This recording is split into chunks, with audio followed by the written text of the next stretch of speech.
Next week is Christmas, and I decided to do a really holly jolly video with you boys and girls. Today's video, as seen by the title and thumbnail, we are gonna react to some horror animations. Oh shit, I hit my mic. Christmas horror animations, and see if they're even scary. Cause how can something be scary on the holiday like Christmas? Okay, if it sounds like I'm slurring my words and talking really fast, I'm just trying to hurry up and get this video. I don't feel good, guys. I really don't. I'm gonna tell you guys right now, I don't feel good. But this journey, this 30 days of upload. See, 30 days of uploading cannot stop, and we're still on the journey, man. So I got me my Powerade and stuff. Let's react to these animations, and let's see if Christmas is very, I don't know what the fuck I'm saying. All right, let's go. A Christmas Eve horror story, Llama Arts. Llama Arts does a really good horror story animation videos. See, I'm trying to think here, guys. Do we want to do different videos, or do we want to do one whole giant video with different stories? Okay, that's just clickbait right there. I don't know what the hell that is. A Christmas Eve horror story by Llama Arts, and then we'll do 3 true horror stories animated by MJV Animation. A Christmas Eve horror story. Listen, you want to skip this motherfucker again. Let's go it. Christmas Eve horror story, Llama Arts. I'm already kind of on edge.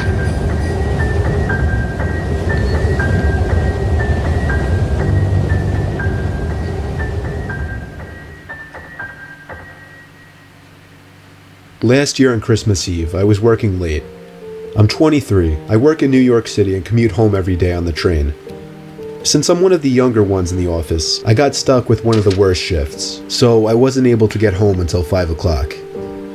My family had already left a whole hour earlier to go to my cousin's house, so I had to W9 to drive 5. After having a quick snack before the half-hour drive, I got back in my car and put my cousin's address into my phone.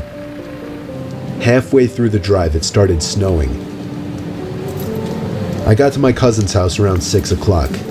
It was snowing heavily by this point, and I just made it in time to catch everyone starting dinner. I brought all of my gifts inside and cheerfully said hey to everyone. I stayed until around 11 o'clock. The rest of my family left a little sooner. I stayed an extra half hour or so just to hang out before leaving myself. By the time I was leaving, the ground had accumulated at least 2 feet of snow, and it wasn't even done snowing. The drive home was nightmarish. The roads were hardly even plowed. Driving a snowman. I had to drive under 20 miles per hour on most roads. That must suck. The roads were completely dead at this point though, most likely because everyone was smart enough to go home before the snow accumulated. Eventually I turned onto a main road that I'm sure would usually be bustling, but at 11:15 on Christmas Eve night, there wasn't a single car or a single light from a store. It was a ghost town. But then I did notice the ghost town. As I got closer, I realized there was somebody next to the car waving their hand in the air. I assumed something was wrong and they needed help. Bro, so no. Me being the good Samaritan it's Christmas man, Eve. I pulled up behind 11:15 at night. It's snowing. No, door, bro. The guy approached me immediately, barely even giving me time to step out. He was an average-sized man, probably 5. Bro, what the? It's Christmas Eve. It's 11 o'clock at night. Snow everywhere, bro. And you see this motherfucker. Anyway. 10, 180 pounds. He spoke in a very demanding voice, asking me if I know anything about fixing an engine. I told him I didn't know much about cars. The guy responded very quickly to everything I said. He told me it's fine. Weirdo. He went inside of his car for a second, popped open his trunk, came back out, and told me to just wait by the trunk for a second. No, see, already, like, I had red flags everywhere. To do. I was really confused. And I heard him open the hood. I couldn't see anything he was doing since the trunk was blocking my view, and the loud wind of the snowstorm overpowered any small noises he might have I like this making. animation style. Reminds me of Family Guy. I put my hand on the back of the car and leaned my body in anticipation, when suddenly I heard 3 or 4 quick and aggressive footsteps in the snow behind me before I was pushed into the trunk. The man tried to close the trunk on me, so stupid, but I kicked my feet up in resistance and held it up. I was able to overpower him and kick the trunk open completely.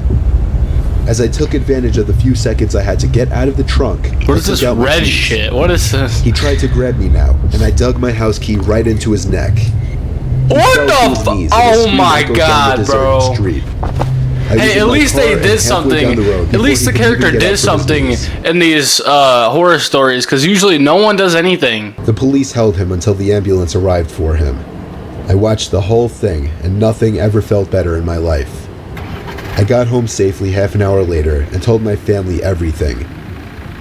I was still very shaken that Christmas, and this remains possibly the most horrific thing I've ever experienced. Damn, bro. Yeah, man. Driving late at night, Christmas Eve. Yeah, that was crazy. That one was really good, man. I'm glad that the main character actually did something. That was a good one. All right, let's check out this one right here. 3 True Christmas Horror Stories Animated. This one is 11 days ago. 3 True Horror Stories Animated. Christmas stories. Nah, fuck it. Let's go. On Christmas Day 2018, my girlfriend and I took a trip to her parents' house. This was my first time meeting her family, and I was excited to meet them. Okay. Christmas is by far my favorite holiday, and I love the Christmas spirit. Christmas is goated. After spending 3 or 4 hours there, though, I was definitely getting anxious to leave. My social battery had been about completely drained. Sometimes it takes a lot out of me being around new people. Same. Especially if it's for a long period of time. Right. I don't know why I'm like that, but I've been this way ever since I was just a small child.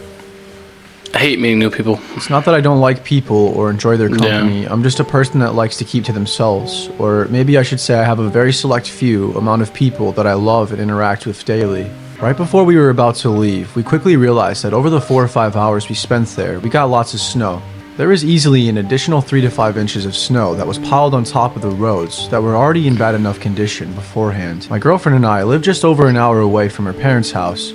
So with the roads being as dangerous as they were, we got settled in, and we pretty much had no other choice than to crash there for the night. The snow had no plans on slowing down anytime soon, and there was no way we were going to drive under those horrible conditions. My girlfriend seemed quite happy about staying the night, but me, on the other hand, I wasn't so psyched about it.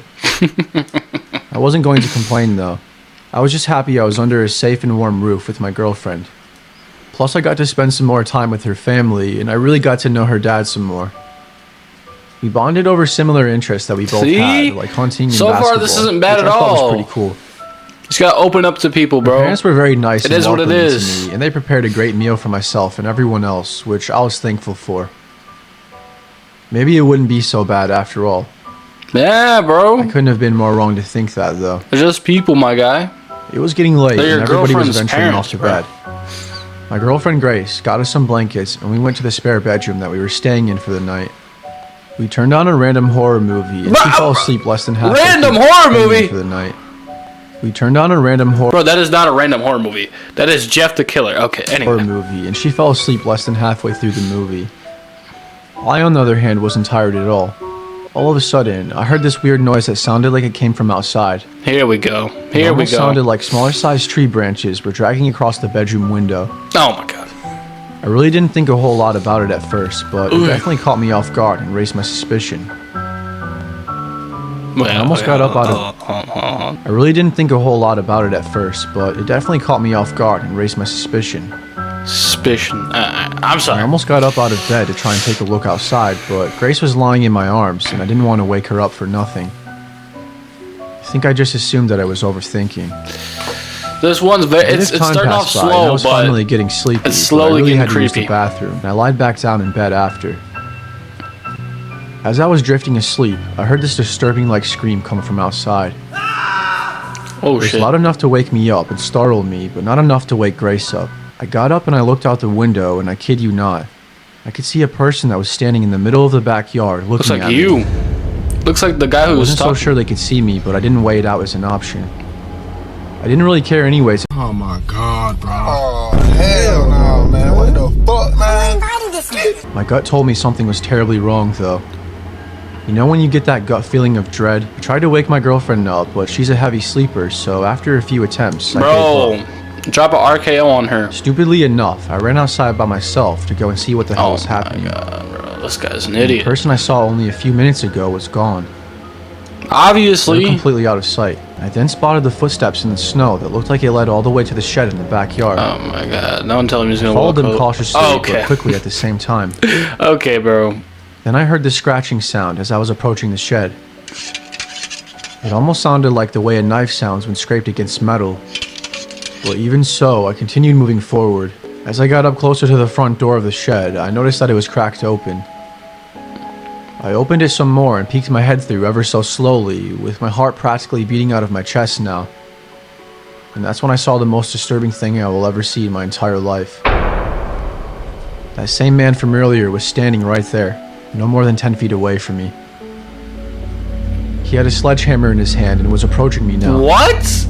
I stood there in shock for probably a few seconds, but I screamed for help as loud as I could immediately. Okay. I started to run back to the house, and he began chasing me. When I turned around, though, right before I got to the front door, he was out of sight. Almost like he vanished out of thin air. I didn't question it much. I was just ready to get the hell inside to safety. And we woke her family up and told them as well about what happened. Thankfully, they have cameras up surrounding the perimeter of the house, so Grace's dad played back the footage so they could see what we were talking about. Unfortunately, it didn't pick up the man's facial features at all, and it wasn't any help in identifying the man. I skipped out on going to Grace's parents' house every Christmas since. And I've been running out of excuses, but I really don't care to go back. Are you serious? I need YouTube Premium, bro. Okay, this is what I was talking about. Like, it was good, but like, see, nothing really happened. Like, okay, yes, it was a scary, creepy guy that was in the middle of the night, and he screamed, and then you walked into a barn, and then he almost tried to kill you, and that was it. See, there was really no point to that one. All right, we'll watch this. 3 true Christmas horror stories. Obviously, we're not going to watch all 3 of them, but let's get it. That Christmas Eve was almost perfect. The night was cold, stars scattered across the sky, Why does this sound and AI? the warmth of our little house wrapped around us as we put the last few ornaments on the tree. My sisters and I had begged Mom to keep us up just a little longer, just a few more minutes to make Christmas last, to stretch out that magical night. We'd pulled out all the tricks we knew. Just one more story, Mommy. Please. Sound human. Alright, we're gonna find a new one. I found another one by Llama Arts, a Christmas horror story animated. This came out 7 years ago. This story took place about 5 years ago on Christmas Eve night. It was around 1 in the morning, and I had just finished placing presents under the Llama tree. has the goated animations, I went upstairs bro. to brush up and everything, then came back downstairs to the kitchen to get a glass of water before bed. My son Jake, who was 4 at the time, was standing by the stairs leading to the basement. I asked him what he was doing up so late.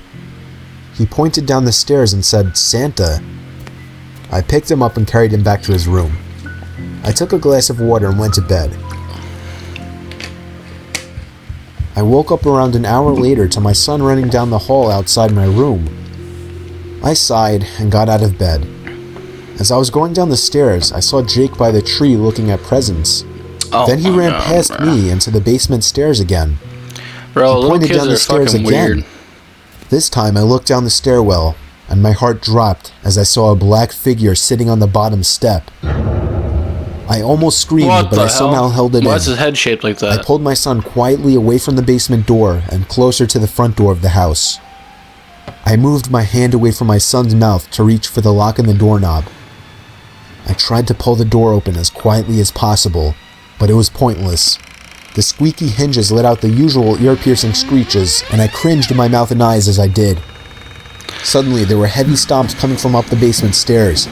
I screamed and pushed open the storm door and practically threw Jake outside. Yeah. I shut both doors behind us and we ran to the neighbor's house. I rang the doorbell as fast as possible, probably 30 times before they answered. After that, we went inside and stayed there and waited for the police. Fucking ding, ding, ding. Oh, God, whoever that person was gone, though, as determined after the police conducted a thorough investigation of the house.